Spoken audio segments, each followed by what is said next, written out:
খেলা প্রসঙ্গ, বিপিএল এর ফাইনালে কিছুক্ষণ পর মুখোমুখি হবে ফরচুন বরিশাল ও চিটাগাং কিংস। এই মুহূর্তে মিরপুর শেরেবাংলা জাতীয় ক্রিকেট স্টেডিয়ামে আছেন রিপোর্টার মাহবুব রিমন। সরাসরি চলে যাচ্ছে তার কাছে। রিমন, একেবারে রীতিমতো গণসমুদ্র মেগা ফাইনাল বিপিএল এর 11তম আসরে কিছুক্ষণের মধ্যেই ফরচুন বরিশাল ডিফেন্ডিং চ্যাম্পিয়ন, তাদের টানা 2 নাকি প্রথমবারের মতো শিরোপা যাবে বন্দরনগরী অর্থাৎ চিটাগং কিংস। সেই উত্তরের খোঁজে দর্শকরা নিশ্চয়ই দেখতে পাচ্ছেন একেবারে রীতিমতো টইটুম্বুর। তবে যদি মাঠের বাইরের ক্রিকেটের কথা বলি, যদি দর্শক সমর্থকদের কথা বলি, সেখানে কিন্তু যোজন যোজন এগিয়ে বরিশালের সমর্থকরা। সকাল থেকে আমরা দেখছিলাম, কিংবা গতকাল আমরা দেখছিলাম একটা টিকিটের জন্য হা হুতাশ হাপিত্তেশ। বিশেষ করে জানেন যে রাজধানী ঢাকায় প্রায় অর্ধকোটি, বরিশালের আলাদা করে বলে দক্ষিণবঙ্গের লোক রয়েছে। সব কিছু মিলিয়ে একটা টিকিটের জন্য তাদের যেমন হাপিত্তেশ রয়েছে, ঠিক তেমনই চিটাগাং কিংস তারা দীর্ঘ সময় পরে, 1 দশকের বেশি সময় পরে তারা আবারও বিপিএল এর ফাইনালে উঠেছে। তাদেরও কিন্তু যে সমর্থকরা রয়েছেন তাদের প্রত্যাশা রয়েছে। বিশেষ করে সবশেষ ম্যাচটা তারা যেভাবে জিতেছে, সব মিলিয়ে একেবারে হাই ভোল্টেজ একটা ফাইনাল। জানেন যে এবারে বিপিএল এর শুরু থেকেই কিন্তু অনেক নেতিবাচক বিষয় ছিল, তবে ইতিবাচক বিষয় হচ্ছে গিয়ে দর্শক ছিল এবং প্রায় 11 থেকে 12 কোটি টাকার টিকিট বিক্রি হয়েছে এখন পর্যন্ত, অর্থাৎ ফাইনালের আগ পর্যন্ত।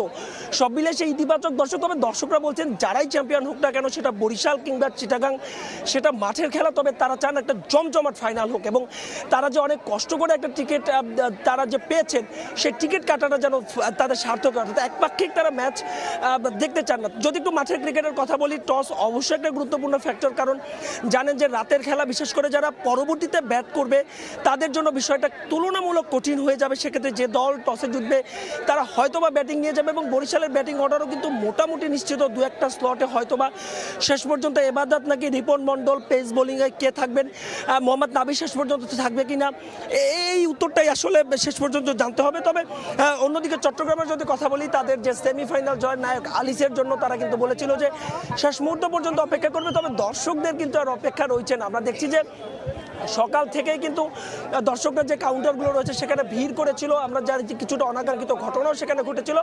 তবে সব মিলিয়ে এখন কিন্তু পরিবেশ পুরোপুরি নিয়ন্ত্রণে এবং দর্শক যারা রয়েছেন তারা বলছেন যে যারাই জিতুক শেষ পর্যন্ত একটা জমজমাট ফাইনাল হোক।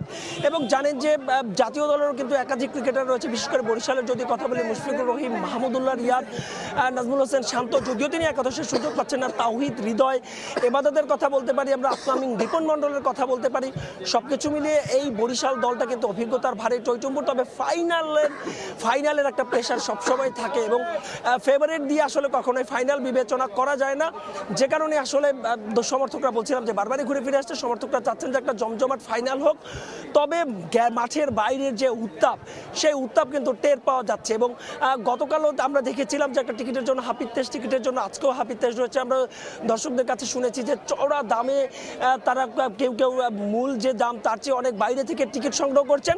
সবকিছু মিলিয়ে আসলে সব প্রস্তুত, এবার প্রস্তুত শুধুমাত্র ফাইনালের এবং ম্যাচ মাঠে গড়ানোর কিছুক্ষণের মধ্যেই হয়তো টস হবে। এই ছিল আমার কাছে মিরপুরের শেরেবাংলা থেকে ফাইনালের আগে দর্শকদের সবশেষ আপডেট।